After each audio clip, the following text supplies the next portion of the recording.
मनोज क्रांतिकारी है। कहाँ के रहने वाले हैं? सुल्तानपुर यूपी के। ये यात्रा शुरू की है आपने, कहाँ से शुरू किया, क्या मंतव्य है, क्या कहाँ से शुरू करके कहाँ तक जानी है, ये कितना टाइम ये लगेगा? कश्मीर से शुरू किए हैं, कन्याकुमारी तक जाएंगे। 3,500 किलोमीटर की पदयात्रा कर रहे हैं हम सब नौजवान। बेरोजगारी निजीकरण हमारा मुख्य मुद्दा है। देश की सबसे बड़ी जो समस्या है बेरोजगारी है। एक तरफ बेरोजगारी बढ़ी है, दूसरी तरफ जो सरकार निजीकरण कर रही है, निजीकरण करने से बेरोजगारी और बढ़ जाएगी और जो सरकारी संस्थाएं हैं वो महंगी हो जाएगी और गरीब आदमी के लिए बोझ हो जाएगा।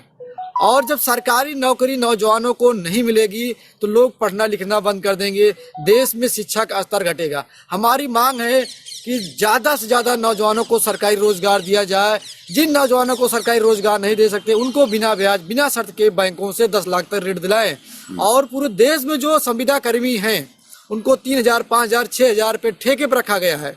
इतने पैसे से उनका गुजारा भत्ता नहीं चल रहा है। हमारी मांग है उनको अस्थायी नियुक्ति प्रमाण पत्र मिले। इन मांगों को लेकर हम सब लोग 3,500 किलोमीटर तक नौजवान पदयात्रा कर रहे हैं, देश के नौजवानों को जगाने का काम कर रहे हैं। कितने मेंबर शामिल हैं जो यह यात्रा में शामिल है आपके पास? हमारे पास 25 मेंबर थे। इस समय दीपावली में गांव चले गए, इस समय कम हो गए हैं।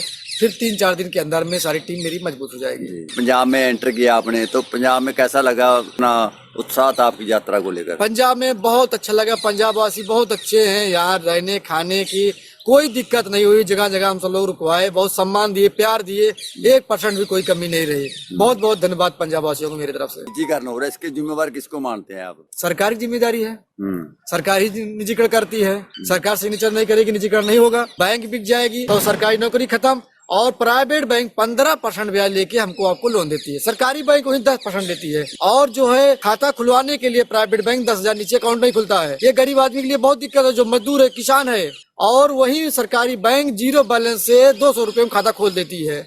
और आने वाले समय में सारी बैंक प्राइवेट हो जाएंगी तो 20 से 25% ब्याज लेंगी और इनका कोई खाता 25,000 से नीचे कोई खुलेगा नहीं। और ये पैसा रखने के लिए भी पैसा लेंगी, उसका ब्याज लेंगी। ये स्थिति होगी देश में 2-4-5 साल के अंदर में। अगर लोग नहीं जागे, नहीं मुद्दा उठाए, आने वाले समय में बहुत दिक्कतें होंगी। गरीब आदमी गरीब होता जाएगा, अमीर आदमी अमीर होता जाएगा। कितनी बेरोजगारी देश में है? अब इतने नौजवान भटक रहे हैं रोजगार के लिए। बेरोजगारी इस तरह बढ़ी है कि कहीं रोजगार नहीं मिल रहा है। प्राइवेट सेक्टरों में जाओ, बहुत कम पैसा देते हैं, वो भी 12 घंटा काम लेते हैं।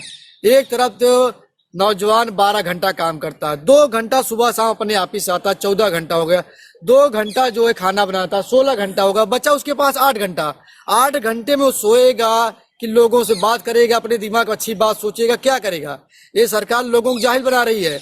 12 घंटे से विकास नहीं होगा, उसको 8 घंटे किया जाए और न्यूनतम वेतन निर्धारित किया जाए। कितने बेरोजगार देश में अभी घूम रहे हैं? देश में 70% आबादी नौजवानों की है, करीब 85 करोड़ देश में नौजवान है। तो बेरोजगारी कम से कम 50% इस तरह है कि उनको रोजगार ही कहीं नहीं मिल रहा है। जो लड़के पढ़े लिखे हैं, टेट पास किए हैं, जैसे हमारे यूपी में 21 लाख नौजवान टेट पास किए हैं। मास्टर भर्ती 1 लाख पद खाली है, उसको सरकार भर्ती नहीं कर रही है। बिहार में ही हाल है। मध्य प्रदेश में 11 साल से शिक्षक भर्ती नहीं हुई है, यहाँ भी भर्ती नहीं। किसी भी प्रदेश में सरकारी नियुक्ति हो ही नहीं रही है। रेलवे में जहाँ लाखों पद निकलते थे एक साल में, आज भी कोई विज्ञप्ति जारी नहीं हो रही है। जहाँ फौज में भर्ती होती थी, फौज में भर्ती नहीं हो रही है। तो नौजवान कहाँ जाएगा? जो पढ़ लिख करके कहाँ जाएगा, आप बताइए? वो आगे से पढ़ेगा नहीं, शिक्षा नहीं लेगा, वो शिक्षा स्तर घट जाएगा। जो लोग रोजगार सरकारी नहीं मिले, ज्यादा पढ़ेगा क्यों? स्वाभाविक है, पढ़ना लिखना बंद कर देगा वो।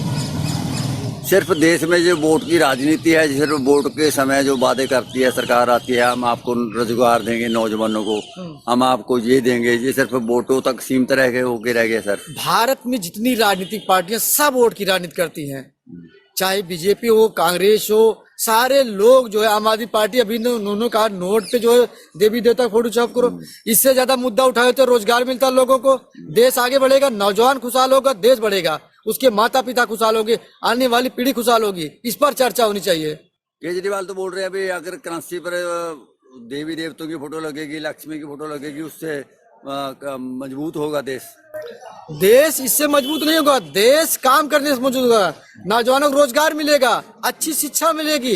शिक्षा हम तो कहते हैं मुफ्त हो, स्वास्थ्य मुफ्त हो, रोजगार की व्यवस्था कर दो, 3 व्यवस्था कर दो, चौथे की जरूरत नहीं पड़ेगी देश में। देश में तो जैसे जैसे पंजाब में मानते, या देश में मानते हैं कुछ लोगों को लॉलीपॉप देते हैं भाई फ्री, आपको ये मुफ्त बस सफर दे दिया, आपको ये गैस सिलेंडर फ्री दे दिया, कि इससे देना चाहिए या नहीं देना चाहिए? नहीं, हम कह रहे हैं जो आप फ्री दे रहे हो वो सारी फ्री वाला काम बंद कर दो। उन नौजवानों को बिना ब्याज बिना शर्त के बैंकों से 10 लाख तक ऋण दिला दो। 10 लाख ऋण पा जाए, कोई न कोई बिजनेस धंधा कर लेगा। जब जो लोगों का शहरों का पलायन है, शहरों का पलायन रुक जाएगा, जो शहरों का बढ़ता बोझ है रुक जाएगा। वो ग्रामीण क्षेत्रों में रुक करके बिजनेस धंधा कर लेंगे, अपने माता पिता के साथ रहेंगे, उनकी देखभाल भी कर लेंगे, बीवी बच्चों की देखभाल भी कर लेंगे। ये हमारी सोच है, ये मांग है। हम चाहते हैं मुफ्त खोरी ना हो।